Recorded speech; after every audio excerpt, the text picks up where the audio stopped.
क्या केजरीवाल का बाकी का जीवन जेल में बीतेगा, ऐसी ऐसी फाइलें दिल्ली में निकल रही हैं। दिल्ली में ऐतिहासिक जीत के बाद बीजेपी क्या बदलने वाली है। रेखा जी का पहला पॉडकास्ट होने जा रहा है। लोग कह रहे हैं एकदम नायक फिल्म वाली याद आ रही है, जिस तरह से आप ताबड़तोड़ दौरे कर रही हैं, सड़कों पे जा रही हैं, सब कुछ कर रही हैं। ये रहने वाला है क्योंकि लोगों को एक चीज इस बात का भी डर है कि केजरीवाल भी आए थे तो बहुत दौड़े थे, बाद में सब गायब हो गए। देखिए, ये तो वक्त बताएगा कि क्या रहेगा क्या नहीं रहेगा। ये इतना भव्य और आलीशान दफ्तर केजरीवाल जी छोड़कर गए हैं अपने पीछे, और मैं प्रधानमंत्री के दफ्तर भी गया हूँ, मैंने देखा पीएम का दफ्तर भी इससे छोटा है। जितना बड़ा केजरीवाल जी ने बनाया, ये अलग शीश महल है। जबकि इस दफ्तर में कभी वो आए नहीं। अच्छा, इसमें कभी आए नहीं? इन्होंने यहाँ बैठ के कभी काम नहीं किया। इसको बने हुए 2 साल हुए हैं। आपका बड़ा क्रिटिसिज्म हुआ कि आपने जो है वो भगत सिंह जी और अम्बेडकर जी की तस्वीर हटवा दी, पर मैं तो देख रहा हूँ वो सामने में लगी और बहुत बड़ी बड़ी लगी हुई। अब ये तो बड़ी अजीब सी बात है कि जी आटा गूंथते वक्त हिल क्यों रहे हो। मतलब आपने राइट वॉल पे लगा दी, लेफ्ट वॉल पे लगा दी, आगे लगा दी।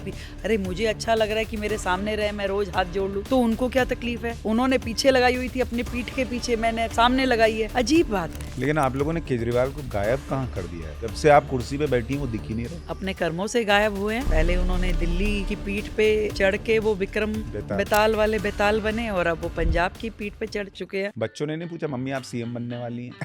उन्होंने भी टीवी देख कर ही कहा ये हो क्या रहा है। कहा बेटा जितना तुम्हें पता है उतना ही मुझे पता। फोन आ गया होगा ना तुम्हें। मैं क्यों मुस्कुरा रही थी पूरा, तो मैंने कहा भाई अभी तक तो आया नहीं। कह रहे झूठी बता रहा हूँ, फोन आया होगा।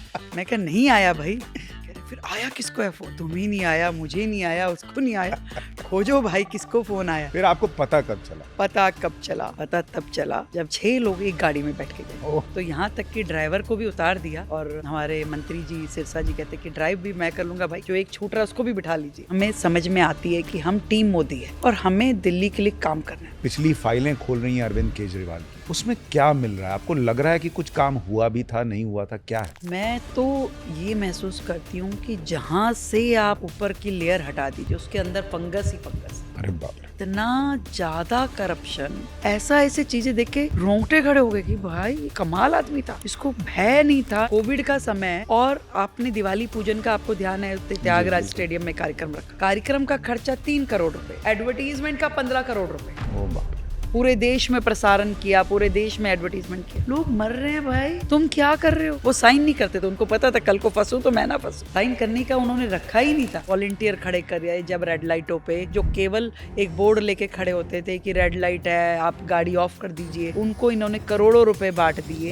तो एलजी ने कुछ नहीं किया। आपके शीश महल बन गया तो एलजी ने कुछ नहीं किया। आपकी एक्साइज पॉलिसी बन गई तो एलजी ने नहीं रोका। वहीं रोका जहां आपने कहा कि आपने बहुत आपत्तिजनक ट्वीट किए। वो ट्वीट की कहानी क्या है?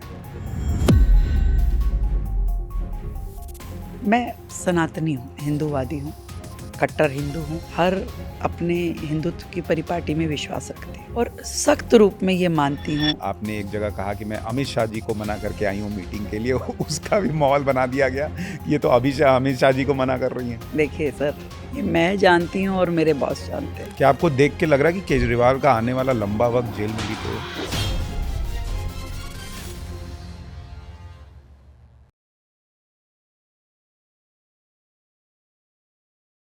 नमस्कार, हमारे इस खास show top angle with Sushant Sinha में आपका बहुत स्वागत है। टॉप एंगल, जहां हम किसी भी विषय को थोड़ा टॉप एंगल पर जाकर देखने का प्रयास करते हैं ताकि उसे वृहद तौर पर देख पाएं, बेहतर ढंग से समझ पाएं। और आज टॉप एंगल में हम दिल्ली की पॉलिटिक्स, उसको टॉप एंगल पर जाकर देखने का प्रयास करेंगे, क्योंकि अचानक से अरविंद केजरीवाल कहां गायब हो गए। क्या केजरीवाल का बाकी का जीवन जेल में बीतेगा, ऐसी ऐसी फाइलें दिल्ली में निकल रही हैं। दिल्ली का विकास क्या वाकई संभव है जो केजरीवाल 10 साल में नहीं कर पाए? दिल्ली में ऐतिहासिक जीत के बाद बीजेपी क्या बदलने वाली है, कैसे बदलने वाली है? आज टॉप एंगल में बहुत कुछ है, क्योंकि आज हमारे साथ दिल्ली की मुख्यमंत्री रेखा गुप्ता जी मौजूद हैं। रेखा जी, बहुत बहुत स्वागत है आपका। नमस्कार। ये रेखा जी का पहला पॉडकास्ट होने जा रहा है, तो पहले तो बहुत बहुत धन्यवाद, आपने समय निकाला। लेकिन कैसा लग रहा है दिल्ली के मुख्यमंत्री की कुर्सी पर बैठकर? ये अनुभव कैसा रहा है बीते कुछ समय का? पहले कुछ दिन तो ऐसा लगा कि शायद कोई सपने जैसा चल रहा है या नायक मूवी जैसा चल रहा है। तो ऐसा लगा कि बस थोड़ी देर चल रहा है, अभी हो जाएगा ठीक। पर अब जैसे जैसे समय बीत रहा है तो समझ में आ रहा है कि भाई ये सच्चाई है और ये वास्तु स्थिति है। आपके ऊपर जिम्मेदारी है दिल्ली की, और इस जिम्मेदारी को खूब अच्छे से करना है। अच्छा रेखा जी, बहुत सारे लोगों ने आपका नाम बाद में सुना, क्योंकि सब लोग इतना नहीं जानते कि आप 90 के दशक से जो है वो पब्लिक लाइफ में हैं, आप जो है छात्र संघ से जुड़ी रही हैं, आप काम करती रही हैं, लेकिन आप जो जीवन जी रही थी और अब जो ये चीफ मिनिस्टर बनने के बाद जीवन है, उसमें 2-3 सबसे बड़े चेंजेस आपने क्या महसूस किए? पहले वाला जो मेरा लाइफस्टाइल था, उसमें मैं थी, मेरा परिवार था, मेरी कॉन्स्टिट्यूएंसी थी और पार्टी थी, 4 घटक थे। अब एक घटक बन गया पूरी दिल्ली, कि अब मैं दिल्ली की जिम्मेवारी मुझे देखनी है। तो वो बाकी सारी चीज़ें कहीं ना कहीं छोटे उस पर जाके खड़ी हो गई, और एक बड़ी जिम्मेवारी का एहसास कि अब आपके प्रति पूरा दिल्ली, 3 करोड़ की जनसंख्या और हर वर्ग के लोग, ये सब आपकी केयर टेकिंग में चलने वाला है। आप जिम्मेदार हो इनके सुख दुख के, आप जिम्मेदार हो इनको व्यवस्थाएं देने के लिए। तो वो जिम्मेवारी का एहसास जो है, उसने एक फ़र्क जीवन में, एक गैप लाके खड़ा कर दिया कि आप उस टाइम तक मस्त थे, आपने अपना काम किया, ख़त्म किया, हो गया। और सोचते थे विधायक बने नहीं थे, सोचते थे विधायक बनेंगे तो ये करेंगे ये करेंगे। आज आप बन गए हो तो आपको काम करना है। अब जनता आपको इतनी आशा भरी निगाहों से दिख रही है कि आप उनकी आशाओं में और ज़्यादा रोज जिम्मेवार बनते हो। तो पति और बच्चों को टाइम देना कम तो नहीं हो गया है? ऑफ कोर्स कम हो गया है। और टाइम कहीं से तो जाएगा, क्योंकि दिन तो वही 24 घंटे का है। सही बात। तो किसी का कटेगा और कहीं मिलेगा, और उसका थोड़ा खामियाजा परिवार को ही ज़्यादा भुगतना पड़ता है। लेकिन दिल्ली के लिए अच्छी बात यह है कि महिलाएं जो हैं वो मैनेज करने में बहुत निपुण होती हैं, तो आप ज़रूर कर पाएंगी। हालांकि शुरुआत में आपने जिस तरह से, हमारे यहाँ बिहार में कहते हैं बोहनी करना, मतलब जो शुरुआत करना उसको बोहनी कहते हैं, तो आपकी बोहनी बहुत शानदार हुई है। लोग कह रहे हैं एकदम नायक फिल्म वाली याद आ रही है, जिस तरह से आप ताबड़तोड़ दौरे कर रही हैं, सड़कों पे जा रही हैं, सब कुछ कर रही हैं। ये रहने वाला है? क्योंकि लोगों को एक चीज़ इस बात का भी डर है कि केजरीवाल भी आए थे तो बहुत दौड़े थे, बाद में सब गायब हो गया। देखिए, ये तो वक्त बताएगा कि क्या रहेगा क्या नहीं रहेगा, पर मैं जो सोचती हूँ मैं वो करती हूँ। मुझे शुरू से इस बात का ज़रूर अपने अंदर एक इच्छा रही कि मुझे करना है कुछ। और आज जब मुझे पार्टी ने, हमारी पार्टी नेतृत्व ने, आदरणीय मोदी जी ने ये मौका दिया कि आप दिखाइए, आप करने के लिए आपके पास इतना कुछ है, स्काई इज़ अ लिमिट, आपको जो आप चाहें वो कर सकती हैं, आप करके दिखाइए। आपको कितना जनता के प्रति समर्पण है, कितना आप समय दे सकती हो, कितनी चीज़ों में नई इनोवेटिव आइडियाज़ लेके आ सकती हो, जनता के लिए काम करो।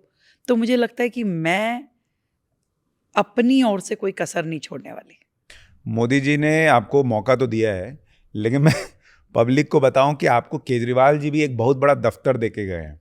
मैं दर्शकों को बताऊं आपको कि आप लोग को मैं तस्वीर ज़रूर शेयर करूंगा। ये इतना भव्य और आलीशान दफ्तर केजरीवाल जी छोड़ कर गए हैं अपने पीछे। और मैं प्रधानमंत्री के दफ्तर भी गया हूं, मैंने देखा पीएम का दफ्तर भी इससे छोटा है जितना बड़ा केजरीवाल जी ने बनाया। ये अलग शीश महल है। केजरीवाल जी का सारा ध्यान इसी और ही गया, उनका काम करने में ध्यान नहीं था। उन्होंने घर बनाओ, ये बनाओ, और जबकि इस दफ्तर में कभी वो आए नहीं। अच्छा, इसमें कभी आए नहीं? वो इन्होंने यहाँ बैठ के कभी काम नहीं किया। इसको बने हुए 2 साल हुए हैं, और उनका सारा दफ्तर उनके घर से, शीश महल से चलता था। यहाँ तक कि उनकी पार्टी के भी जो विधायक यहाँ आए, या उस समय के जो उनके साथ थे और अब हमारे साथ आ गए, तो वो भी यहाँ के ये कहते हैं कि जी हमने कभी इस दफ्तर को देखा ही नहीं है। आज हजारों लोग यहाँ दफ्तर में आते हैं, हमसे मिलते हैं, मीटिंग्स कर रहे हैं अलग अलग। मैंने जब बजट का मीटिंग किया तो हर वर्ग के लोगों को यहाँ बुलाया, उनकी बड़ी बड़ी मैंने मीटिंग्स ली। तो आज लोगों के लिए हमने ओपन किया है कि आप आइए, ये मुख्यमंत्री कार्यालय किसी का पर्सनल कार्यालय नहीं है, ये आप लोगों के लिए है।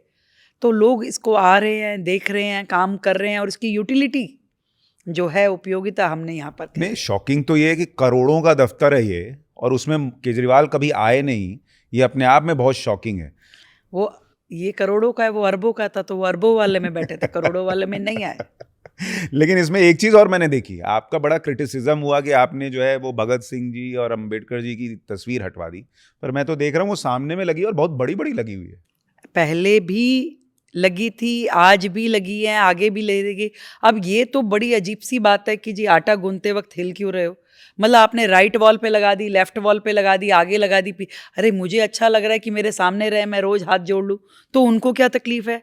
उन्होंने पीछे लगाई हुई थी, अपनी पीठ के पीछे, मैंने सामने लगाई है। अजीब बात है।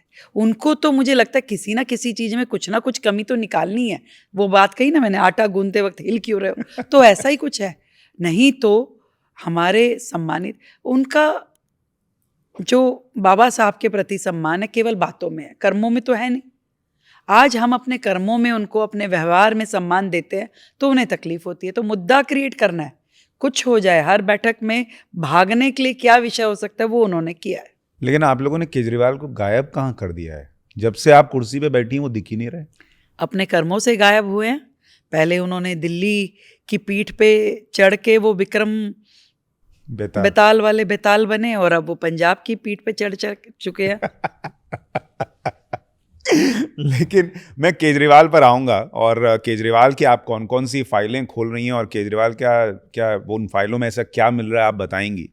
लेकिन सबसे फैसिनेटिंग स्टोरी जो मैं जानना चाहता हूं, लोग थोड़ा विस्तार से आज इस पॉडकास्ट के जरिए सुने, आपको कब पता चला कि आप चीफ मिनिस्टर बनने जा रही हैं, और वो पल क्या था, किसने बताया? क्योंकि हम लोग भी मीडिया में चर्चा कर रहे थे, आपका नाम बहुत बाद में एंट्री हुई उसकी कि भाई रेखा जी भी लिस्ट में है और नाम में मतलब उनका नाम चल रहा है, लेकिन बहुत नीचे था कि भाई एक रेखा गुप्ता का भी नाम चल रहा है। नाम पहले दिन से ही मार्केट में आ गया, हमें भी मीडिया से ही पता चला कि हम भी हो सकते हैं, कि उससे पहले तो हमने सोचा नहीं था। पर मीडिया में अगर महिला बनी तो कौन, पुरुष बना तो कौन, इस जाति का बना तो कौन, तो सारे परमुटेशन कॉम्बिनेशन लगा के उन्होंने 48 के 48 विधायकों को मुख्यमंत्री बना दिया था। तो उसमें हमारा नाम भी था। आपने जब पहली बार देखा कि मीडिया में मेरा नाम चलने लगा है, तो फिर आपका रिएक्शन क्या था? मेरा रिएक्शन ये था कि ठीक है, चल रहा है। तो कुछ लोगों ने, मेरे साथियों ने आके कहा कि अरे ये तो बहुत गलत बात है, मीडिया पे चलेगा तो होगा नहीं। मैं कहा अच्छा ऐसा होता है? कह रहे ये मीडिया पे चल रहा है, इसको रुकवाना चाहिए, बिल्कुल ऐसा नहीं होना चाहिए। पर मैंने कहा मैं क्या कर सकती हूँ भाई, चलाने वाले भी वो, करने वाले भी वो, ना मैं चलवा रही ना मैं देख रही, ये अपने आप ही चले जा रहे हैं, अपने आप ही किए जा रहे हैं कि जी महिला हुई तो ये हुई और ऐसा हुआ तो वो हुआ। और जबकि हम अपने काम में लगे हुए हैं। मैं विधायक बनी, मैं अपने क्षेत्र में जा रही हूँ, कार्यक्रम अटेंड कर रही हूँ, भागवत कर रही हूँ, कलश बांट रही हूँ। मेरी एक मित्र कहती है तुम तो कलश बांट रही हो, तुमको ये समझ होनी चाहिए कि जाइए 4 नेताओं से जाके मिल के आइए। अरे मैंने कहा भाई ये भारतीय जनता पार्टी है, यहाँ किसी से मिलने मिलाने से कुछ नहीं होता, अपने काम में लगे रहो, पता नहीं पार्टी क्या सोच रही है। और ये तो मीडिया चला रही है, हम कौन सी लिस्ट में भैया, ऐसी बेकार की दिमाग मत खर्च करिए, अपना काम करिए। विधायक बनाया है जनता ने, उनकी सेवा करने दीजिए। बच्चों ने नहीं पूछा मम्मी आप सीएम बनने वाली हैं? उन्होंने भी टीवी देखकर एक ही कहा कि ये हो क्या रहा है। मैं कहा बेटा जितना तुम्हें पता है उतना ही मुझे पता है, तो ये हो क्या रहा है मुझे भी नहीं पता। फिर आपको पता कब चला? पता कब चला? पता तब चला जब विधायक दल की मीटिंग थी और मैं वहाँ पहुँची, और पहुँचने के बाद जब वहाँ घोषणा हुई, प्रस्ताव रखा गया नाम का, मुझे तभी पता चला। मुझे उससे पहले नहीं पता चला, क्योंकि हर व्यक्ति यही कह रहा है। कुछ लोग तो कह रहे हैं कि हम बता रहे हैं अब यही होने वाला है। तो मैं उनको कहती थी कि भाई तुम कह रहे हो कि ये होने वाला है, तुमको किसी ने बोला है क्या आकर के कि यही होने वाला है, या तुम ही निर्णय ले रहे हो? निर्णय लेने वालों ने तुम्हें कहा नहीं होगा, ये मुझे विश्वास है, तो तुम काहे को अपने आप बोले जा रहे हो? मैं जब मीटिंग में गई तो मेरे एक साथी विधायक जो मेरे साथ बैठे थे मीटिंग में, मैं जाके तीसरी लाइन में बैठ गई। भाई मैंने कहा कि बैठ जाते हैं, बेचारा बैक बेंचर ठीक रहता है। तो कह रहे भैया फ़ोन आ गया होगा ना तुम्हें? तो मैं क्यों मुस्कुरा रही थी पूरा। तो मैंने कहा भाई अभी तक तो आया नहीं। कह रहे झूठी बता, फ़ोन आया होगा। मैं कहा नहीं आया भाई। तो फिर कह रहे फिर आया किसको है फ़ोन? तुम्हें नहीं आया, मुझे नहीं आया, उसको नहीं आया, खोजो भाई किसको फ़ोन आया। तो हम पूरा गर्दन घुमा घुमा के देख रहे हैं कि किसकी चेहरे पे मुस्कुराहट है या कौन ज़्यादा शक पका रहा है। तो हमें खोजने में नहीं आया कि कौन है। फिर पार्टी ने 3-4 नामों को बुलाया कि भी आइए अंदर ऑफिस में आइए। तो हम 3 लोग गए। हमने कहा भाई ये 3 लोग जो गए इसी में से एक होगा। आप कौन कौन गए थे? आप और परवेश? मैं तो गई नहीं, अच्छा, मैं तो आराम से बैठी थी। तो बुलाया गया परवेश जी को, सतीश उपाध्याय जी को और आशीष सूद जी को बुलाया था। तो 3 लोगों को बुलाया गया। तो हमने कहा तो इसका मतलब एक जन बनेगा, 2 जन उसका प्रस्तावक होगा, एक अनुमोदन करेगा, तो हो गया भैया निर्णय, चलिए बैठिए आराम से बैठक अटेंड करिए। तो परंतु फिर आने के बाद में पता चला कि एक जन प्रवेश जी प्रस्तावक थे, 2 लोगों ने अनुमोदन किया, तो नाम हमारी घोषणा हुई। अच्छा। तो मैंने कहा अरे वाह, ऐसा हुआ है। तो मैं तो खड़ी होके यही नहीं समझ पा रही थी कि ये हो क्या रहा है, ये सच में चल रहा है या कुछ अभी तक सपना जैसा ही चल रहा है। हाँ। लेकिन अब देखिए यही बीजेपी की खासियत भी है कि मध्य प्रदेश से लेके राजस्थान तक में तीसरी पंक्ति में जो विधायक बैठा है वो भी मुख्यमंत्री बन सकता है। ये बहुत कम लोग सोच पाते हैं। इससे ज़्यादा मज़ेदार बात बताती हूँ। उससे थोड़ी देर पहले जब निकलना था, मैं तो घर से तैयार होकर निकल ली, मीडिया वाले अपने घर आ गए, कौन सी साड़ी पहनेंगी, क्या करेंगी। अरे मैंने कहा भाई कौन सी नई ली है क्या? मैंने कहा कोई नई नहीं लिया, मैं कुछ होने वाला, मैं अपना नॉर्मल रूटीन में घर से निकली। अब एंग्जाइटी तो थी अंदर से कि क्या कर होने वाला है। तो हमारे एक नेता हैं, अपने बड़े हमारे गार्जियन जैसे हैं, तो उनके पास चले गए, थोड़ी देर बैठ के थोड़ा दिमाग को रिलैक्स करते हैं। तो मैंने कहा अभी बहुत एंग्जाइटी हो रही है। कह रहे क्या हुआ? मैं कहा हमें लग रहा है पता नहीं क्या होगा। कह रहे कुछ नहीं होगा, तो जो होगा ठीक ही होगा, नहीं बने तो क्या बात है, कोई ऐसी बात नहीं है, क्या है जीवन में चलता रहता है। मैं कहा नहीं सर, ये बात नहीं है कि नहीं बने तो क्या होगा, नहीं बने तो बहुत अच्छा होगा, बन गए तो क्या होगा, मैं इस टेंशन में हूँ कि बन गए तो मैं क्या करूँगी। तो इतनी जोर से वो हंसे, कह रहे अच्छा ये टेंशन है कि बन गए। मैं कहा बिल्कुल टेंशन नहीं है, अगर मैं विधायक रही तो अच्छी बात है, मंत्री बनी तो भी मैं चला लूँगी, पर मुख्यमंत्री बन गई तो मैं सर चलाऊंगी कैसे। तो ऐसा भी दिमाग में चल रहा था कि सच में अगर हो ही गया तो मैं क्या करूंगी, कैसे करूंगी। ये तो बड़ा अजीब सी स्थिति होगी जिसके लिए ना मैं मेंटली प्रिपेयर्ड थी, ना मैंने कभी ऐसा सोचा, ना मेरी वर्षों की कोई ऐसी तैयारी थी। लेकिन जब आप बन गई उसके बाद से कभी आपने अगर आपकी मुलाकात हुई अमित शाह जी से तो कई बार उसके बाद हो गई है, कभी आपने पूछा कि सर क्यों मुझे क्यों चुना? कभी उन्होंने बताया? ऐसा मैंने पूछा नहीं, ये बात सही कही आपने, अगली बार मिलूंगी तो पूछूंगी। और आप वो ऐसा ना कह दें कि चलिए ठीक है आप कह रही हैं तो फिर अभी विचार कर लेते हैं। नहीं, लेकिन बहुत सारे लोगों को ये बात थोड़ी अच्छी लगती है कि भारतीय जनता पार्टी में मैं दर्शकों को बताऊं, बहुत सारे लोगों को शायद पता है अब, चूंकि रेखा जी को बहुत सारे लोग गूगल कर चुके, लेकिन आप 2 बार चुनाव हारी, उसके बावजूद पार्टी ने बैक किया, आप तीसरी बार आपको टिकट दिया, और 2 बार के हारे हुए और तीसरी बार के जीते विधायक को सीएम की कुर्सी देना, ये अपने आप में बहुत बड़ी बात है। और देखिए वहाँ पे प्रवेश वर्मा भी थे, जो कि हम लोगों की जो चर्चा थी, प्रवेश भाई टॉप कंटेंडर टाइप दिख रहे थे, लेकिन उन्होंने आपका नाम जो है वो प्रस्तावित किया, आप खुद बता रही हैं। तो ये लोगों में उम्मीद जगाता है कि भाई आप मेहनत कर रहे हैं और कार्यकर्ता भी हैं तो भी आपको मौका मिल सकता है। ये खूबसूरती है भारतीय जनता पार्टी की, जहाँ आप जेन्युइनली खोजते हैं नए टैलेंट्स को, नए लोगों को, कि कहाँ पे कैसे एक नई पौध खड़ी करी जाए, एक न्यू लीडरशिप कैसे डेवलप की जाए, और समाज में हर वर्ग की सहभागिता कैसे बने, हर समाज से, हर वर्ग से, हर उस सेक्टर से लोग आए, उसमें जुड़े, लीडरशिप खड़ी हो। ये भाजपा ही कर सकती है और कोई नहीं कर सकता। मैं अपनी बात तो वो बताती हूँ कि जब मैं यूनिवर्सिटी में अपना एक मैंने सेगमेंट ख़त्म किया, मैं दिल्ली यूनिवर्सिटी की प्रेसिडेंट रही और 98 तक मैं एक्टिवली स्टूडेंट पॉलिटिक्स में रही, और 98 में मेरी शादी होगी, तो बिल्कुल एकदम से कट ऑफ हो गया। तो अपना जा कर के हम घर गृहस्थी में लग गए, और उसके बाद मैं, आप ये मानिए कि 2002 तक बिल्कुल आई वॉज नो वेयर, पर लोकल थोड़ा सामाजिक वो सब कर लिया। और उसके बाद फिर मुझे खोजती है भारतीय जनता पार्टी कि भाई वो लड़की कहाँ है जो डूसू की प्रेसिडेंट थी, और वो कहाँ है आजकल, क्या कर रही है। वही घर गृहस्थी कर रही है अपना, अच्छे से शादी हो गई, बेटी हुई है, और वो मुझे खोज के लाते हैं और मुझे युवा मोर्चा का मंत्री बनाते हैं स्टेट का। मतलब लिटरली जाकर, कौन करता है? किसी पार्टी में सुना है आपने? कांग्रेस में, इसमें, उसमें कोई नहीं करता। आपको धक्के खाने पड़ते हैं कि जी हमें बना दीजिए। पता नहीं दुनिया किस किस तरीके से क्या क्या फील्ड में काम करती है। तो भाजपा है, मैं तो आज भी कहती हूँ कि मैं एक पौधे से, और जब वो मुझे खोजते हुए आए कि आप पार्टी में काम कीजिए, मैं नहीं मैं नहीं कर सकती, मेरी फैमिली में तो इतना वो नहीं है, और मेरी बेटी बहुत छोटी है। अच्छा आप थोड़ा कीजिए, आप जितना कर सकती हो उतना कीजिए। कौन बोलता है ऐसा? तो मैं अकेले नहीं आ पाऊंगी। मतलब एकदम से आप फेस बदल जाता है। अच्छा तो एक जने को और बनाते हैं आपके साथ, वो आने जाने के लिए उसको कार्यकारिणी सदस्य बनाते हैं, आप दोनों आया करिए।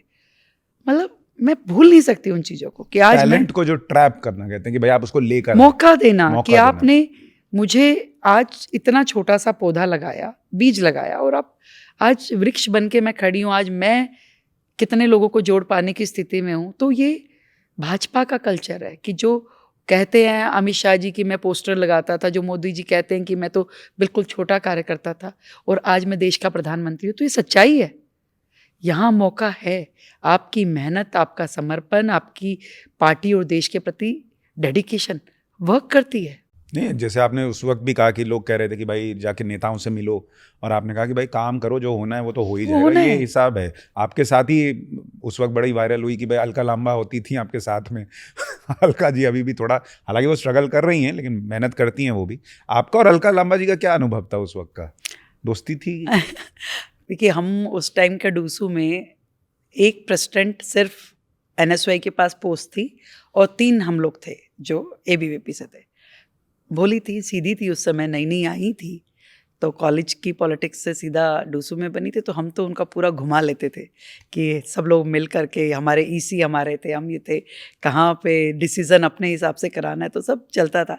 उसके बाद तो खैर काफ़ी उनको एक्सपीरियंस हुआ, मैच्योर हुआ, और हमसे पहले उनको विधायक लड़ने का मौका मिला और काफ़ी ऊंचाइयों तक हो गया। तो उसके बाद में अब उनका अपना पार्टी का वर्किंग सिस्टम है कि वो कहाँ ऊपर चढ़ी, कहाँ नीचे उतरी, बार बार उन्होंने पार्टियां बदली, वो उनका अपना स्ट्रेटेजी है। आप CM बनी तो अलका लांबा का फोन आया? उनकी बधाई ट्विटर पे मिली मुझे। ट्विटर जी। लेकिन जब हम ये सारी चर्चा कर रहे हैं, बहुत सारी एक स्पेकुलेशन बाहर ये भी होती है कि भाई रेखा जी को बना दिया, कई और लोग जो लाइन में थे उनको दुख हुआ है। क्या आपको आपके साथी विधायकों, परवेश भाई वगैरह सबका पूरा साथ मिल रहा है? 100%। एक अच्छी टीम, एक अच्छा वो। आज हमारा एक कार्यक्रम था तो हम सब जन, मतलब 6 लोग एक गाड़ी में बैठ के गए, तो यहाँ तक कि ड्राइवर को भी उतार दिया। और हमारे मंत्री जी सिरसा जी कहते कि ड्राइव भी मैं कर लूँगा भाई, जो एक छूट रहा है उसको भी बिठा लीजिए। और हम इकट्ठा चल रहे, तो हम मतलब वी इंजॉयड अ लॉट कि हमें समझ में आती है कि हम टीम मोदी है और हमें दिल्ली के लिए काम करना है। 27 साल बाद दिल्ली में भारतीय जनता पार्टी की सरकार बनी है। जनता को उम्मीदें हैं, लोगों को बहुत बहुत आशाएं हैं हमसे, और पार्टी भी हम में विश्वास रखती है। हमें उन आशाओं को, विश्वास को, अपेक्षाओं को सबको पूरा करना है। तो हमें ये मालूम है कि जो पार्टी ने हम सबको इकट्ठा एक प्लेटफॉर्म पे रखा है, ये परफॉर्मेंस के लिए रखा है, और हम उसके लिए बिल्कुल कमिटेड हैं, डेडिकेटेड हैं, और उसी तरीके से काम करते हैं।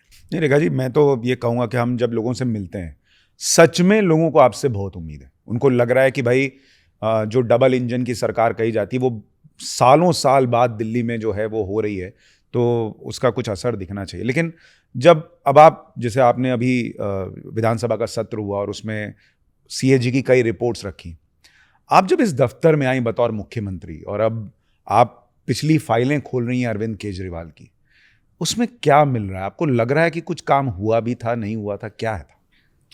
मैं तो ये महसूस करती हूँ कि जहाँ से आप ऊपर की लेयर हटा दीजिए, उसके अंदर फंगस ही फंगस है। अरे बाप, इतना ज़्यादा करप्शन, इतना ज़्यादा मैनिपुलेशन शायद ही किसी सरकार ने किया हो। अभी हमने पॉल्यूशन पे रखा CAG, हमने हेल्थ पे रखा CAG, हम एक एक चीज़ जो हमने रखी, मतलब देख के हैरान हैं। आपने पॉल्यूशन पे क्या किया? खूब शोर मचाया, पॉल्यूशन पॉल्यूशन पॉल्यूशन पॉल्यूशन। पूरी दिल्ली को आपने बेवकूफ़ बनाया कि जैसे पता नहीं क्या ही कर रहे हैं। पराली पे हम दवाई इजाद करेंगे, पराली ख़त्म कर देंगे, छिड़क देंगे, ये वो। 25 करोड़ रुपए लगाए पराली को की दवाई बनवाने के लिए। बनी क्या? किसी को मालूम है? पूरी दिल्ली में नहीं बनी। अच्छा। कोई दवाई नहीं। और उसकी एडवर्टीजमेंट में और 25 करोड़ रुपए खर्च कर रहे हो आप, जो बनी नहीं चीज उसकी एडवर्टीजमेंट कर रहे हो। एक स्मोक टावर लगा पूरी दिल्ली में, सिंगल टावर, उस पे आप पैसा खर्च कर रहे हो, उससे ज्यादा पैसा आप उसकी एडवर्टीजमेंट में खर्च करते हो, और वो स्मोक टावर अगले साल ही बंद, मतलब एक सीजन ही नहीं चला होगा। और करोड़ों रुपए आपने खत्म कर दिए। आपकी योजना इतनी सी, दिवाली पूजन, मतलब कोविड का समय और आपने दिवाली पूजन का, आपको ध्यान है, त्यागराज स्टेडियम में कार्यक्रम रखा। कार्यक्रम का खर्चा 3 करोड़ रुपए, एडवर्टीजमेंट का 15 करोड़ रुपए। ओ बाप रे। पूरे देश में प्रसारण किया, पूरे देश में एडवर्टीजमेंट किया। लोग मर रहे हैं भाई, तुम क्या कर रहे हो? कोविड के समय की बातें हैं ये सब, जब आप ये सब कुछ कर रहे थे। शॉपिंग फेस्टिवल, मैंने देखा एक रिपोर्ट निकाली उसमें जी, शॉपिंग फेस्टिवल पे खर्च किया 18 करोड़ कितना किया था एडवर्टीजमेंट पे। मैं कहा ये क्या था, ये कभी हुआ दिल्ली में? नहीं हुआ, नहीं जी, एडवर्टीजमेंट हुआ, इवेंट ही नहीं हुआ, एड हुआ। दिल्ली के पैसे की एड तमिलनाडु में भी जारी है, फुल पेज का। क्या कर रहे हैं भाई? ऐसी चीजें देख के रोंगटे खड़े हो गए कि भाई ये कमाल आदमी था, इसको भय नहीं था, इसको दिल्ली से कुछ परवाह नहीं थी, इसके अंदर दर्द नहीं था कि मैं कैसे पैसे की बर्बादी कर रहा हूं, कुछ भी। रेखा जी, ये जो फाइलें आप खोल रही हैं जिसमें आप कह रहे हैं कि हर लेयर पे करप्शन दिख रहा है, क्या आपको देख के लग रहा है कि केजरीवाल का आने वाला लंबा वक्त जेल में बीतेगा? कर्मों की सजा तो भुगतनी पड़ेगी। जो उन्होंने किया है वो आगे तो आएगा ही। जनता ने भी अपना फैसला सुना दिया, कानून भी अपना फैसला सुनाएगा। और अकेले वो जेल जाएंगे या उनके मंत्रियों की भी इसमें साठगांठ है? जो इन्वॉल्व है हर जगह। वो खुद तो एक भी फाइल साइन करते नहीं थे। एक दिन के आतिशी जी कहती हैं कि भाई सदन में मुख्यमंत्री जी प्रश्नों के जवाब देने के लिए उपलब्ध नहीं है। अब प्रश्न आते हैं, प्रश्न के लिए आपके पास में रूल बुक में लिखा हुआ है कि आप या तो मंत्री जो है विभाग का वो दे, और नहीं तो कोई और उपस्थित मंत्री दे सकता है, उनके बिहाफ पर आपको लिखित में जवाब दिए जाते हैं। तो उन्होंने बड़ा शोर मचाया, कहाँ है मुख्यमंत्री, कहाँ है मुख्यमंत्री। अगले दिन मैं आई, मैंने कहा भाई बात सुनो, तुम्हारा जो मुख्यमंत्री था उसके पास तो एक भी विभाग नहीं था, तो उसके पास करने के लिए कुछ था ही नहीं सिवाय करप्शन की और दिमाग चलाने के, स्टोरी बनाने के लिए। पर हमारे पास तो 10-10 विभाग है भाई, हमको तो ज़मीन पे रहना पड़ता है, काम करना पड़ता है। तो आपका और हमारा तो कोई मुकाबला है ही नहीं। तो मैंने तो उनको पूरा एक पोयम सुनाया कि तुम में और हम में क्या क्या फ़र्क है। मैं कहा तुम शीश महल बनाते थे, हमें तो गरीबों के लिए मकान बनाने हैं। तुम अपने लिए महंगा महंगा शौचालय बनाते थे, लाखों रुपए का सोने की शीट चढ़ा हुआ, हमें तो गरीबों के शौचालय बनाने। तो फ़र्क तो हम में और तुम में है ही, तो कैसे फ़र्क नहीं होगा? तो ये उनकी वर्किंग का तरीका है। रेखा जी, वो जो फाइलें आपने देखी होंगी पुरानी वाली, उसमें वो जगह तो बनी रहती है, मुख्यमंत्री का नाम जैसे अरविंद केजरीवाल और ऐसे बना होगा जहां उनको साइन करना था, वो खाली है सारा? खाली है, क्योंकि उनके पास विभाग था ही नहीं। वो साइन नहीं करते थे, उनको पता था कल को फंसूं तो मैं ना फंसूं। साइन करने का उन्होंने रखा ही नहीं था, इसलिए उनको कार्यालय आने की आवश्यकता ही नहीं थी। वो जो मंत्री था उसको वहीं घर बुला लेते थे, आइए बताइए ये करना है, ऐसे करना। तो अपने आप में कमाल मुख्यमंत्री है, उनका नाम तो इतिहास के स्वर्ण अक्षरों में लिखा जाए। नहीं तो फिर इतना करोड़ों का दफ्तर ना बनवाते, कुछ पैसा पब्लिक का बच जाता। उन्होंने सोचा होगा एक आधे दिन जाना पड़े तो होना तो चाहिए, थोड़ा आलीशान होना चाहिए। शीश महल की फाइल भी आपने देखी होगी, हमने तो खैर भारत पे बहुत चला, यही पूरा ऑपरेशन दर्शकों को दिखाया। बाद में उन्होंने इलेक्शन के वक्त कहना शुरू किया कि वो तो सारे दस्तावेज जो हैं वो फर्जी थे जी, वो तो कोई भी बना सकता है जी। लेकिन उन्होंने कभी ये नहीं बताया कि अगर दस्तावेज फर्जी थे तो उन्होंने शीश महल खोल के लोगों को दिखा क्यों नहीं दिया कि भाई ये गलत खबर चल रही है, मेरा घर तो ऐसा नहीं है। आपने वो फाइल देखी और आपने क्या शीश महल अंदर से देखा है अभी तक? अभी जाने का मौका नहीं लगा मेरा शीश महल को देखने का, पर जाऊंगी पक्का, क्योंकि मुझे तो अभी उसका उपयोग भी समझना है कि भाई क्या करना है। वो सफ़ेद हाथी हमारे पास खड़ा है, अब उसको हम बिठा के तो खिला नहीं सकते, तो उसके लिए कुछ तो समझना पड़ेगा। तो अलग अलग तरह के सुझाव हैं मेरे पास कि क्या करना चाहिए, तो एक बार जाके तो देखेंगे क्या कर सकते हैं उसको, क्योंकि जनता के पैसे का बना हुआ वो महल है, तो कैसे जनता को उसकी भरपाई करके दें, इस पे मुझे विचार करना। तो आप लोग उसको पर्यटन के लिए नहीं खोल रहे हैं, लोगों को दिखाएंगे नहीं? बहुत कुछ है करने के लिए, पता नहीं, कई बार मन होता है कि उसको गेस्ट हाउस बना दे, स्टेट गेस्ट हाउस ही नहीं है दिल्ली सरकार के पास। कभी मन होता है इसको बेच ही दिया जाए, कम से कम राजस्व में उतना पैसा आ जाएगा, जनता के काम आएगा। और कई बार लगता है कि लोगों के लिए म्यूज़ियम बना के खोल दिया जाए कि आके देखिए। तो क्या करना चाहिए इस पर विचार चल रहा है, परंतु जनता के पैसे की भरपाई तो करनी ही है। कुछ भी कीजिएगा एक बार दिखा पब्लिक को दीजिएगा। सबकी बड़ी इच्छा है कि एक बार अंदर से देखें, हम लोगों की भी बड़ी इच्छा है एक बार अंदर से जाके कवर करें, देखें। पहले मैं दिखाती हूँ फिर आपको लेके चलूंगी। लेकिन जब ये सारी चीजें हो रही हैं, आपने मतलब हमने दिखाया कि शीश महल के अंदर मैडम चीफ मिनिस्टर भी लिखा हुआ था फाइलों में कि भाई उनकी पत्नी शायद आदेश दे रही थी अधिकारियों को। ये सब चीज़ें मतलब अपने आप में एक पूरे सिस्टम के कोलैप्स हो जाने का संकेत देती हैं कि भाई कोई भी कुछ भी कर रहा है। बाकी और जगह आपको क्या क्या मिला है जो बड़ा घातक है या आपको देख के बड़ा शॉकिंग लगा? देखिए, घातक मुझे लगा जो उन्होंने एजुकेशन सिस्टम को बर्बाद करने की कोशिश की। आपने दिखाया कि हमारा तो एजुकेशन मॉडल दुनिया का सबसे बेहतरीन मॉडल है, और जब मैंने उसे स्टडी किया, आपने 3 करिकुलम शुरू किए। आपने कहा कि जी बिजनेस ब्लास्टर, आपने कहा हैप्पीनेस आर, और आपने एक शुरू किया देशभक्ति। ठीक है, एक दिन में आप भी स्कूल गए हैं, मैं भी स्कूल गई हूँ, कितनी क्लासेस होती थी, कितने पीरियड्स होते थे बताइए? Max to max 6, 7, 8। ठीक है, 6 क्लास हुई, मान लीजिए 7 हुई। एक दिन में अगर 7 क्लासेस में से 3 पीरियड्स आपका, एक देशभक्ति का, एक बिजनेस ब्लास्टर का, और तीसरा अगर ये हो, तो आप एकेडमिकली कब अपने आप को एनरिच करेंगे? पढ़ाई कब करेंगे? जो मैथ्स, फिजिक्स, साइंस जो पढ़ना है वो कब करेंगे?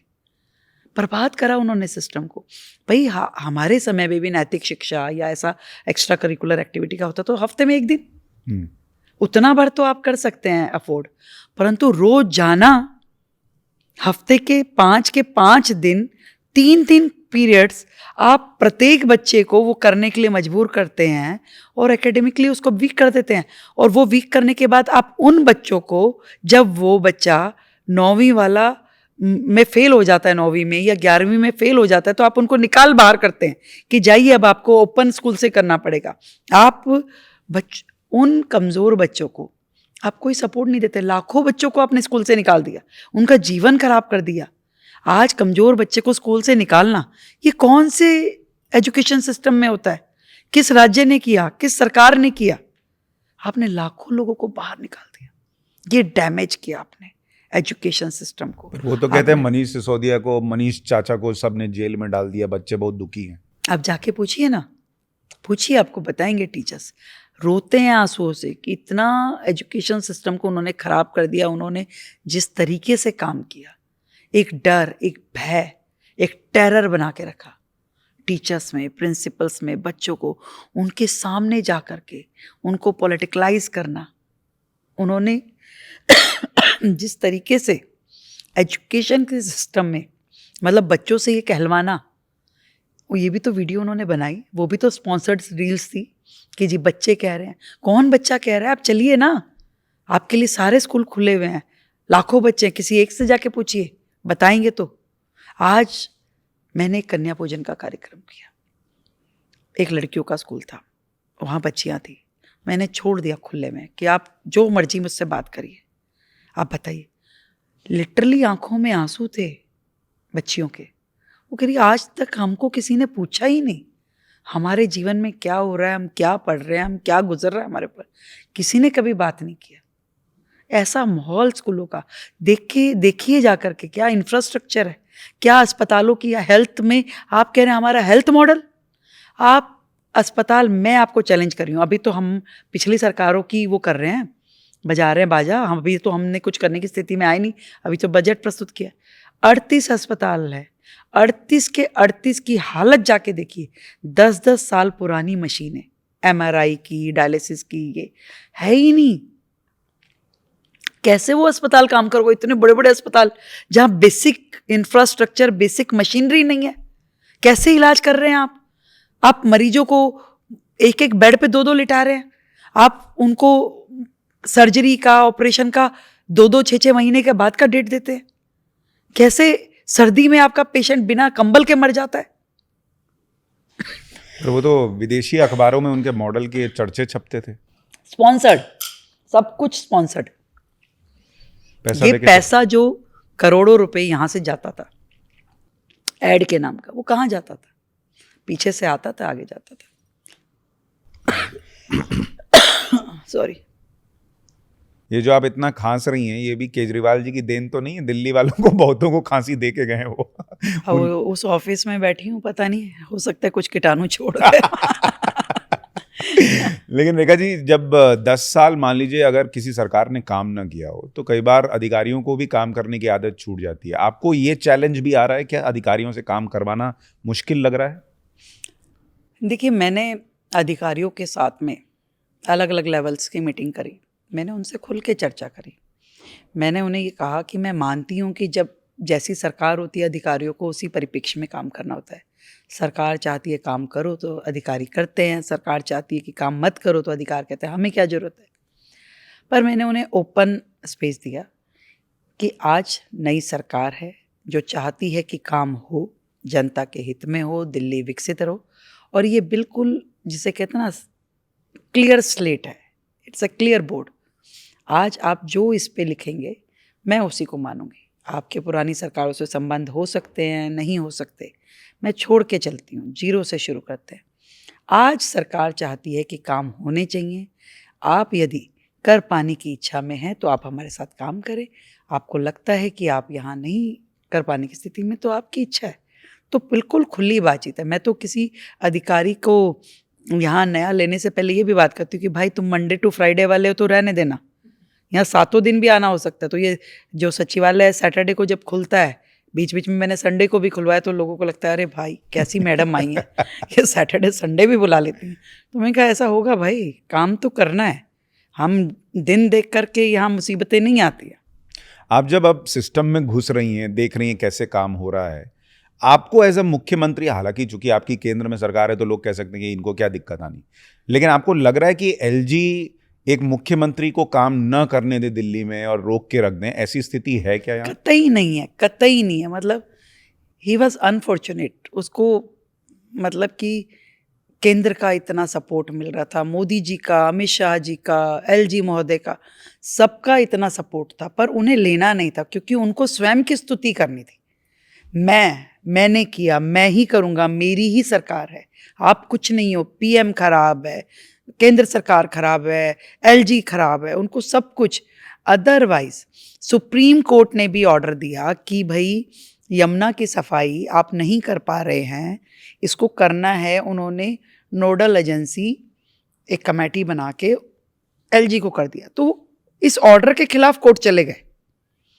अब अकल के पीछे डंडा लेके घूमने वाला तो ऐसे ही लगता है ना कि भाई आपको भी हर, ये हमारा लोकतंत्र की परिपाटी है कि भी एलजी है, हर राज्य में है। कौन राज्य में एलजी और मुख्यमंत्री का इस लेवल पे जाके लड़ाई होता है? अच्छा किया तो हमने किया और बुरा किया तो आपका पाले में बॉल डाल दी। कौन नहीं, मुझे तो आज तक यही लॉजिक समझ में नहीं आया कि एलजी शीश महल बनाने से क्यों नहीं रोक पाए जब बाकी काम से रोक देते हैं।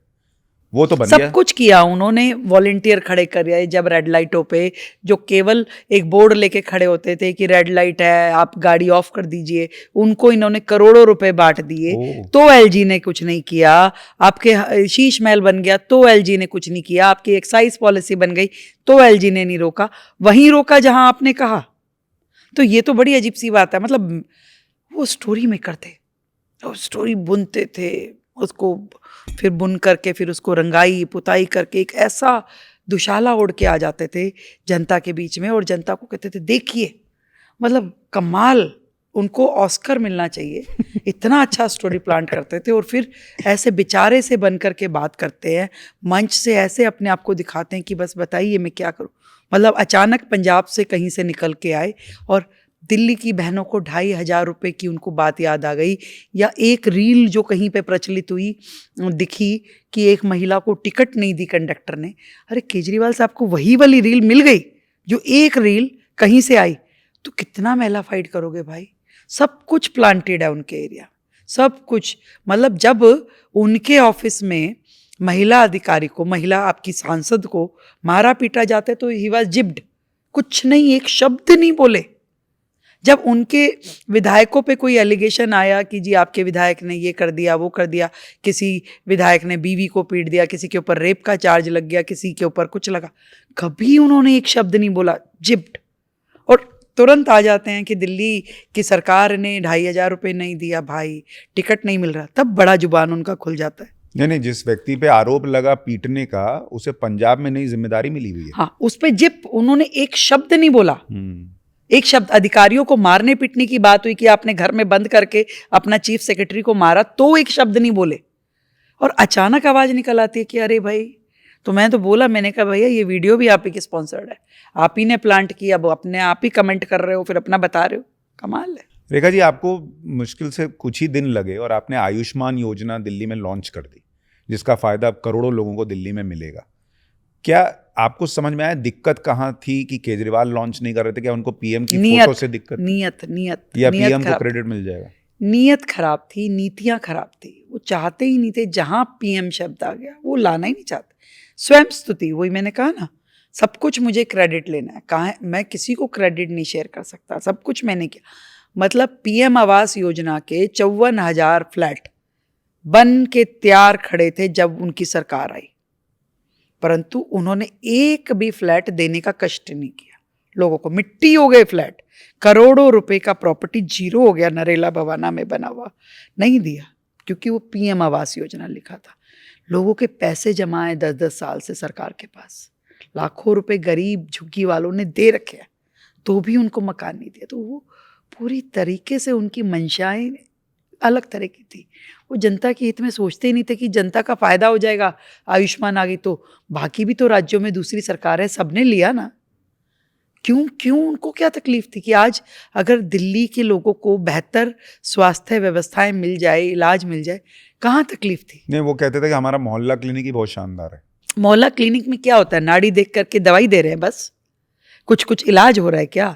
कोई ऑपरेशन हो रहा है, कोई सर्जरी हो रही है, कोई बैंडेज हो रही है, क्या हो रहा है? कुछ नहीं हो रहा। आपने दवाई लाई क्योंकि उसमें भी घपला करने का स्कोप है, आपने टेम्परेरी डॉक्टर बिठा दी क्योंकि वहाँ पे भी नंबर्स का खेल है, कुछ चल रहा है। कुछ आपने एक अपने किसी कार्यकर्ता के घर में एक बिल्डिंग पकड़ के, कमरा पकड़ के उसका किराया दिखा दिया कि जी हम तो 50,000 रुपये किराया दे रहे हैं, वहाँ चल रहा है कि नहीं चल रहा, उसका कोई प्रॉब्लम नहीं है। आपका हर चीज़ में भ्रष्टाचार छिपा था। आपको केवल भ्रष्टाचार के माध्यम चाहिए थे कि ये माध्यम से हो जाएगा, ये ठीक है, इस माध्यम से कुछ कमाने का रास्ता है। काम करने के लिए तो आप थे ही नहीं तो आयुष्मान में आपको क्या प्रॉब्लम था? आपने मेट्रो की देनदारी तक नहीं दी। मेट्रो के 6,000 करोड़ रुपए अभी भी पेंडिंग है जो दिल्ली सरकार ने मेट्रो के देने थे, और मेट्रो का क्रेडिट लेने के लिए आप खड़े हो जाते हैं। मेट्रो हमने बनवाई है जी, देखिए हम 4th फेज की। वो आदमी है, वो सरकार है जिसने मेट्रो के 4th फेज की फाइलें दबा के रखी, निकाली नहीं, साइन नहीं की। उनको ये एहसास नहीं हुआ कि किसका नुकसान कर रहे हो, दिल्ली की जनता का। वो जनता जिन्होंने उनको भर भर के वोट दिए, चुन के भेजा। रेखा जी, जब आप यमुना की बात करती हैं और आप ताल ठोक के कह रही हैं कि हम इसको साफ करके दिखाएंगे, आपने जब यमुना की सफाई के लिए बहुत पैसा भी खर्च हुआ और समय भी लिया, इन्होंने क्यों नहीं साफ कर पाए? आपको समझ में आया? और आप कैसे कर देंगी? वही दोनों बातें, नियत और नीति। ना नीति ठीक थी ना नियत ठीक थी। यमुना की सफाई होनी है तो केवल टीवी पे आके इंटरव्यू देने से, ट्वीट करने से तो होगी नहीं, काम करना पड़ेगा ना। काम क्या क्या करने चाहिए यमुना जी की सफाई करने के लिए, वो कभी उन्होंने किया ही नहीं। आज मान लीजिए यमुना में 22 नाले गिरते हैं, वो नाले रोकेंगे या वो नाले साफ होने के बाद में फिर उसका कन्वर्ट करके अगर यमुना जी में गिरेंगे तब तो यमुना साफ होगी। नाले तो यूं के यूं गिर रहे हैं। नाले सफाई की कोई प्रोविज़न नहीं बनाई, नालों का डिसिल्टिंग का कोई प्रोविज़न नहीं बनाया, कोई एसटीपी नहीं बनाए, कोई डिसेंट्रलाइज एसटीपीज नहीं आपने बनाए। तो पैसा कहाँ जा रहा था? आप पूछिए उनसे कहाँ जा रहा था, ये सवाल तो वो बताएंगे ना, या फिर बाद में जब हाजिरी लगेगी कोर्ट के आगे तो वो पूछ लेंगे। उसमें भी घोटाला हुआ है मतलब? 100%। 8,000 करोड़ रुपए केंद्र सरकार ने यमुना की सफाई के निमित्त दिल्ली सरकार को दिए। कहाँ चले गए भाई? यमुना तो साफ हुई नहीं। आज यदि आके हमें योजनाएं बनानी पड़ रही है कि भाई हमने नजफगढ़ ड्रेन के लिए हम पैसे दे रहे हैं कि इसका डिसिल्टिंग करना है, हमने 40 नए डिसेंट्रलाइज एसटीपीज के लिए हमने पैसा दिया कि भी जो नाला उसको वहीं की वहीं हम साफ कर दे ताकि साफ पानी यमुना जी में गिरे, किया ही नहीं। जो एसटीपीज थे वर्तमान में वो वर्किंग ही नहीं है।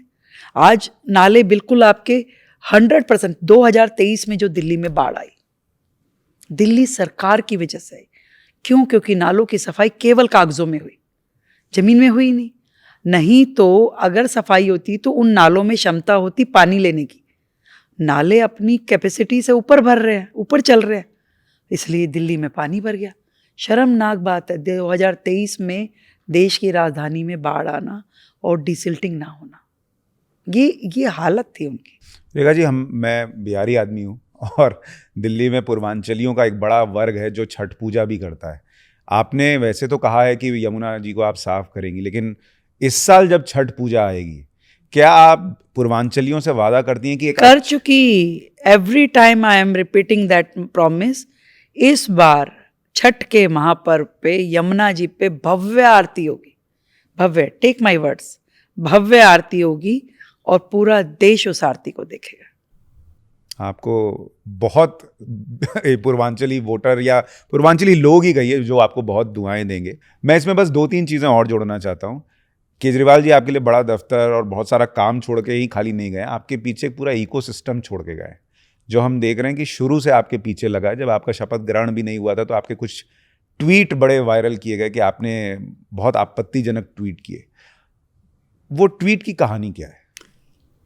मुझे तो मालूम ही नहीं क्या कर रहे हैं वो। मतलब आप किसी के इतिहास विकास से कुछ निकाल के ले आइए कि जब आप छोटे बच्चे होते थे तो आप ना पानी का गिलास गिरा देते थे, आप तो खाना ऐसे खाते थे कि आपके मुंह पे भी लग जाता था, तो उसका तो कोई अर्थ नहीं है ना। कहाँ से मैंने शुरू किया? आज 15 साल पहले का। मैं कोई आपकी तरह 1000 लोगों का सोशल मीडिया का टीम तो वर्षों से लेके नहीं घूम रही जो एक एक शब्द को चेक करके डालेंगे। भाई हम इतने छोटे से आज राजनीति के इस लेवल पे आए, हमारे पास तो कोई ऐसा इकोसिस्टम नहीं है कि आपके चारों तरफ प्रोफेशनल लोग हैं। जब जिस समय हमने राजनीति के अपने उस प्री मैच्योर समय में, जब एक युवा नेता होता है और कोई कहता है कि अच्छा सर्जिकल स्ट्राइक में राहुल गांधी ने ये बोला, इसकी ऐसी की तैसी, ऐसा दौर भी होता है भाई, हर एक के जीवन में होता है। धीरे धीरे समय के साथ में आपको ये मैच्योरिटी लेवल होता है कि भाई गलत को गलत कैसे बोलना है, ऐसे नहीं बोलना, ऐसे बोलना है। तो समय के साथ हमने भी सीखा। आज 30 साल पहले की रेखा गुप्ता और आज की रेखा गुप्ता में अंतर है, तो वो आएगा। आप उस समय के निकाल के चीज़ें लाओगे तो उसका कोई जवाब तो है नहीं। तो जो उसको तो आप एक सर लगा दीजिए कि आपको कुछ तो चाहिए, तो वो वाली बात है। आपके अपने कुछ लोग भी बड़े नाराज़ हो गए जब आपने कहा कि रामनवमी और ईद को लेकर कुछ कहा। देखिए, मैं ये समझती हूँ, मैं सनातनी हूँ, हिंदूवादी हूँ, कट्टर हिंदू हूँ, हर अपने हिंदुत्व की परिपाटी में विश्वास रखती हूँ और सख्त रूप में ये मानती हूँ नेता के नाते और मुख्यमंत्री के नाते कि तुष्टीकरण नहीं होना चाहिए, संतुष्टीकरण करो।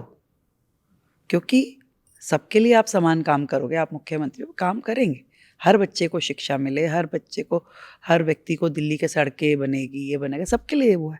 तुष्टीकरण करने के ऊपर मैं बिल्कुल खिलाफ हूँ। तो ये मेरा वो है, बिल्कुल विज़न मेरा क्लियर है। मैं, मेरा धर्म, मेरी आस्था, मेरी प्रतिष्ठा, सब कुछ तय है, परंतु उसमें हर चीज़ में पॉलिटिक्स नहीं देखी जा सकती। मतलब आप वो वाली है कि मैं गर्व से कहती हूँ मैं हिंदू हूँ। यस, ऑफ कोर्स, 100%, बिल्कुल। पहली बार दिल्ली के इतिहास में नव वर्ष संवत का कार्यक्रम दिल्ली सरकार ने मनाया, वो भी विधानसभा परिसर में। किसने किया? मैंने किया। पहली बार दिल्ली की मुख्यमंत्री के होर्डिंग लगे पूरी दिल्ली में नव वर्ष संवत के, प्रधानमंत्री जी की और अपनी फोटो लगा के। वो भी सरकारी खर्चे पे नहीं किया सर, आप चेक करा लीजिए, सब अपनी ओर से, कि दिल्ली में संदेश जाना चाहिए कि आपकी मुख्यमंत्री हिंदूवादी है और हिंदी, हमारी ये जो हिंदुत्व की परंपराएं हैं, हमारा पूरा गौरव है, इसको मानती हूँ मैं, इसको फॉलो करती हूँ। तो मैं जहाँ संदेश देना पूरा देती। आज मुख्यमंत्री के नाते मैं कन्या पूजन करके आई हूँ, तो मेरा है, आज से नहीं कर रही, 20 साल से कर रही हूँ। हजारों बच्चियों का कन्या पूजन मैं हर साल करती रही हूँ। तो मैं आज मुख्यमंत्री बनने के बाद बदल नहीं गई। कुछ सीमाएं, कुछ आपको रखना पड़ता है एक ऑफिशियल उस पर लाने के बाद, परंतु उससे आपकी आस्थाएं नहीं बिगड़ती। क्या बात है। एक चीज़ जो बड़ी वायरल आपकी की गई, क्योंकि आपके पीछे एक इकोसिस्टम लगा हुआ, मैंने देखा कि आपने एक जगह कहा कि मैं अमित शाह जी को मना करके आई हूँ मीटिंग के लिए। उसका भी माहौल बना दिया गया कि ये तो अमित शाह जी को मना कर रही हैं। देखिए सर, ये मैं जानती हूँ और मेरे बॉस जानते हैं कि मैंने क्या कहा, उन्होंने क्या किया, पर ये हमारी पार्टी में वो सिस्टम नहीं है कि हाँ भाई तुम केजरीवाल के लिए कुछ बोल नहीं सकते, ही सब। हमारे यहाँ तो मोदी जी भी हमारी प्रेम से नमस्ते लेते हैं। आज यदि मैंने कुछ भाव कहा है तो वो मेरे भाव समझते हैं कि वो अपनी कॉन्स्टिट्यूएंसी में गई है, और मौका भी ऐसा ही था। मतलब उनके साथ में मेरा मीटिंग था और मैंने उनसे सच में रिक्वेस्ट किया कि सर ये समय आप मुझे दे रहे हैं, पर आप ये समय मेरे को इस समय की बजाय अगर रात को दे दो या अर्ली मॉर्निंग दे दो तो मेरे विधानसभा क्षेत्र में मैंने कार्यकर्ताओं का अभिनंदन रखा है तो वो मिस नहीं होगा। आप बोलें तो जैसा कहें। उन्होंने तो बड़े अच्छा ठीक है, जैसा तुमको उचित लगे दोबारा रख लेंगे। और जैसे एक उत्साह में आप अपने क्षेत्र की जनता के बीच में होते हो, वहाँ पे हज़ारों लोग बैठे हैं, तो भाई उन सबको पता था कि मेरी मीटिंग थी। तो उन्होंने कहा अभी मीटिंग करके आई। मैं कहा नहीं करके नहीं आई, मैंने उन्हें बोल दिया कि मुझे अपने क्षेत्र के लोगों के पास जाना है। तो इसमें मतलब किसी को कुछ इशू दिखता हो तो वो उनको पता है, पर हमारी विद इन पार्टी मेरी लीडरशिप को मुझ में विश्वास और मेरा उनके प्रति आदर सम्मान 100% है। और उसके बाद आप अमित शाह से मिली हैं, उन्होंने कुछ कहा नहीं? क्या मतलब कोई विषय था हो तो कुछ कहेगा ना।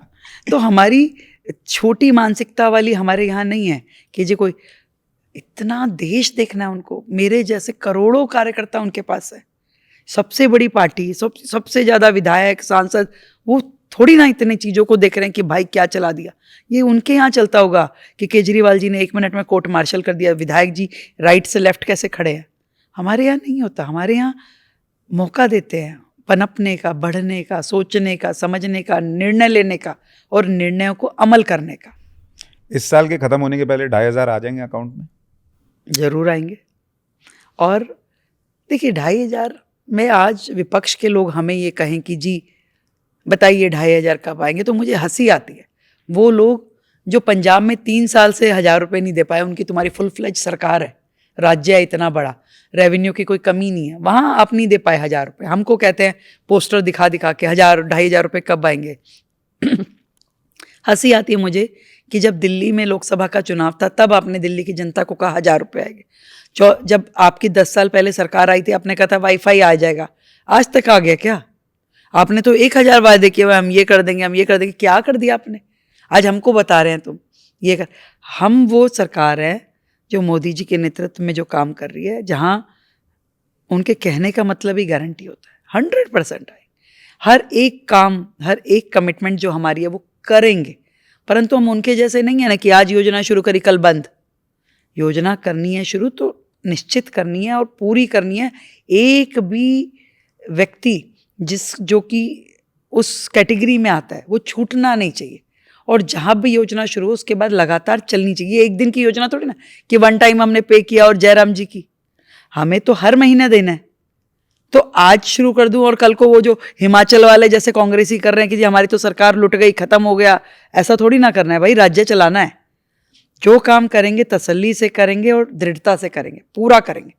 कहा है हमने तो 5100 करोड़ का फंड रखा है जनता के। आयुष्मान कहा शुरू हो गई ना, हमने उसको देने के लिए हमने क्या देना है, कैसे देना, पूरे हर चीज़ का एक प्रोसीजर होता है। आपने कमेटी का गठन किया, आपने बजट रख लिया, अब आप कंडीशंस बनाओगे, आप उसका रजिस्ट्रेशन करोगे, स्क्रूटनी करोगे, फिर शुरू करोगे। प्रोसीजर है ये, थोड़ी ना कि मैंने अपने रिश्तेदारों को देनी है, लिस्ट बनी हुई है चल भी भिजवा दो। जनता में से आना है। रेखा जी, आपको सुन के मैं एक चीज़ तो ज़रूर कहूँगा कि एक कॉन्फिडेंस तो आता है कि आप जो कह रही हैं उसको करेंगी, और आप बहुत कन्विक्शन के साथ जब ये बोल रही हैं। तो हम लोग भी जब ग्राउंड पे जाते हैं, लोगों से मिलते हैं, तो वो कहते हैं यार रेखा गुप्ता में बात तो है, वो कह रही हैं तो कर देंगी। ये विश्वास जो है ना वो ज़रूर बना के रखिएगा, क्योंकि पिछले 10 साल में बहुत सारे लोगों का कष्ट ही यही था कि ये विश्वास टूट गया। और आपको बहुत सारी शुभकामनाएं। लेकिन जाते जाते एक चीज़ और बता के जाइए, इतना तनाव जब हो जाता है, आप स्ट्रेस बस्टर आपका क्या है, आप क्या करती हैं तनाव कम करने? हॉट चॉकलेट फज खाती हूँ। चलिए, उसको खाने की नौबत कम आए, मैं तो यही उम्मीद करूंगा। लेकिन आपको बहुत बहुत नहीं, पर जब मैं खुश होती हूँ तब भी खाती हूँ। रेखा जी, बहुत बहुत धन्यवाद हमारे साथ जुड़ने के लिए, और आपको बहुत सारी शुभकामनाएं। बहुत काम है आपके सामने, और मैं उम्मीद करता हूं कि आप तेज गति से वो काम कर पाएंगी। बहुत बहुत धन्यवाद। Thank you so much. आपको ये पॉडकास्ट कैसा लगा हमें कमेंट करके जरूर बताइएगा, और आप रेखा गुप्ता जी से कुछ कहना चाहते हैं तो कमेंट जरूर कीजिएगा। नमस्कार।